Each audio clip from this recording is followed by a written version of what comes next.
Bonsoir. Habituellement, en janvier, vous présentez vos vœux à la presse, l'occasion de nous dévoiler les temps forts de votre programmation 2022. J'ai regardé cette programmation, il va s'en passer des choses en 2022. Il va se passer beaucoup de choses en 2022. Dites-nous tout. On est très ambitieux dans la programmation. On a envie d'amener du plaisir, du bonheur aux gens. Et je crois qu'on en a tous besoin, donc on a fait en sorte que cette programmation soit vraiment riche et pour tout le monde. Avec musicalement, là déjà des grands noms, il y a Francis Cabrel, Christophe Maé, Iggy Pop en concert. La musique sera au rendez-vous. La musique sera au rendez-vous, il y a également les First Day Live Sessions qu'il ne faut pas oublier, avec des dates pratiquement un jeudi par mois. Et puis j'espère la possibilité de revenir rapidement dans un schéma où on va pouvoir bouger en même temps que consommer, écouter de la musique live, même si ce n'est pas encore le cas aujourd'hui.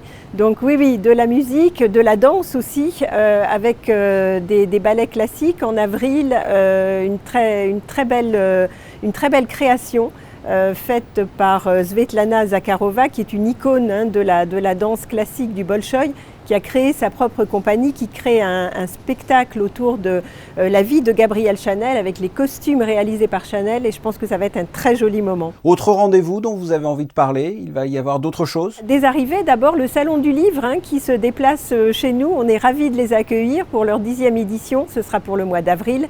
Art Monte-Carlo qui revient au mois de juillet, le Monaco Film Streaming Festival. Beaucoup de choses très différentes, un petit peu pour, je dirais, pour tous les publics. Un mot aussi sur les séminaires, les conférences, les expositions. Il y a un retour de ces conférences et de ces séminaires au Grimaldi. Nous avons repris notre calendrier événementiel de façon extrêmement intense à partir du mois de juin et jusqu'à la fin du mois de novembre, ce qui nous a permis pratiquement en 4 mois, je vais dire, parce qu'évidemment l'été on n'a pas énormément d'événements professionnels, mais de réaliser quand même 50% de notre chiffre d'affaires en 4 mois.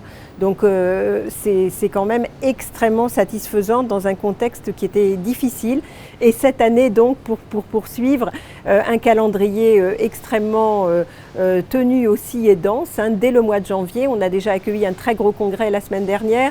Cette semaine, la Biennale de cancérologie et puis tous les salons récurrents que vous connaissez avec également de nouvelles choses à partir du printemps. Et parmi les grands rendez-vous, l'exposition estivale aussi consacrée à Christian Louboutin. Que va-t-on découvrir pendant cette exposition? Écoutez, je pense que ça va être l'été Louboutin en principauté, puisque vous avez vu que le bal de la Rose se décale et donc aura lieu la veille du jour où nous ouvrons l'exposition Louboutin au public.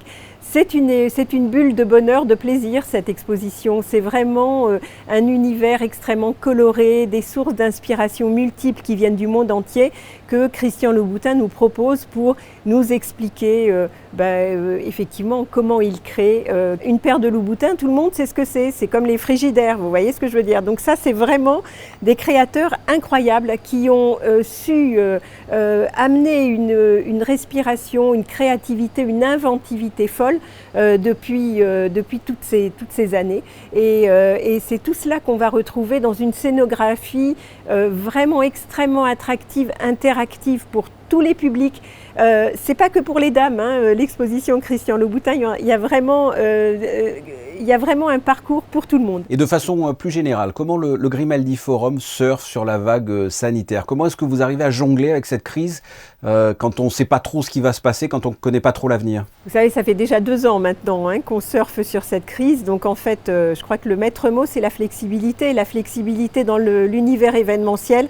Ce qui est notre métier, on connaît, on sait on sait ce que ça veut dire. Donc en fait, on s'adapte. Il ne faut pas se poser de questions, il faut avancer. L'objectif, c'est de faire du business, c'est de faire des événements, c'est d'amener des spectacles, c'est de continuer de vivre et c'est vraiment de faire le maximum. Et puis vous venez de signer un renouvellement de partenariat avec la CMB Monaco. Quel est le principe de ce partenariat? C'est un partenariat déterminant pour nous. C'est la 18e année que la CMB nous accompagne. C'est un partenariat qui est substantiel. Évidemment, pour créer de belles choses, de beaux événements, une programmation aussi riche que celle que vous allez découvrir en 2022, il faut des moyens. Très bien. Écoutez, Sylvie Biancheri, merci. Merci à vous.